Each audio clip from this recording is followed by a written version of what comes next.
রাসূল পাক সাল্লাল্লাহু তাআলা আলাইহি ওয়াসাল্লাম ফরমান, যেহেতু আমার মালিক আমার আল্লাহ, আমার কলবের মালিক আমার আল্লাহ, আমার হৃদয়ের মালিক আমার আল্লাহ, আমার হৃদয়ের মধ্যে যেন দুনিয়ার কোনো ভালোবাসা আমার হৃদয়ের মধ্যে পয়দা যেন না হয়, আমার হৃদয় যেন ইসলামের উপরে প্রতিষ্ঠিত থাকে। এই জন্য আমি আমার আল্লাহর দরবারে দোয়া করি, ইয়া মুকাল্লিবাল কলুব সাবিতু কলবি আলা দ্বীনি, হে আমার পরওয়ারদিগার, ও আমার আল্লাহ, ও আমার মালিক, আপনি আমাকে আমার কলবকে দিনের উপরে প্রতিষ্ঠায় রাখুন, দিনের উপরে মজবুত রাখুন। সুবহানাল্লাহ, সুবহানাল্লাহ। সুবহানাল্লাহ।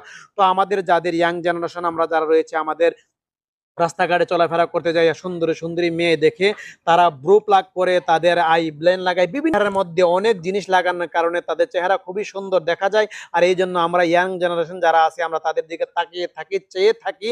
এই জন্য আমাদের গুনাহ হবে। এই জন্য আমাদের মনটাকে, আমাদের অন্তরটাকে আল্লাহ রাস্তায় ফিরিয়ে আনার জন্য যে দোয়াটা রয়েছে, সেই দোয়াটা আমরা সদাই পড়ার চেষ্টা করবো। তা হচ্ছে তিরমিজি শরীফের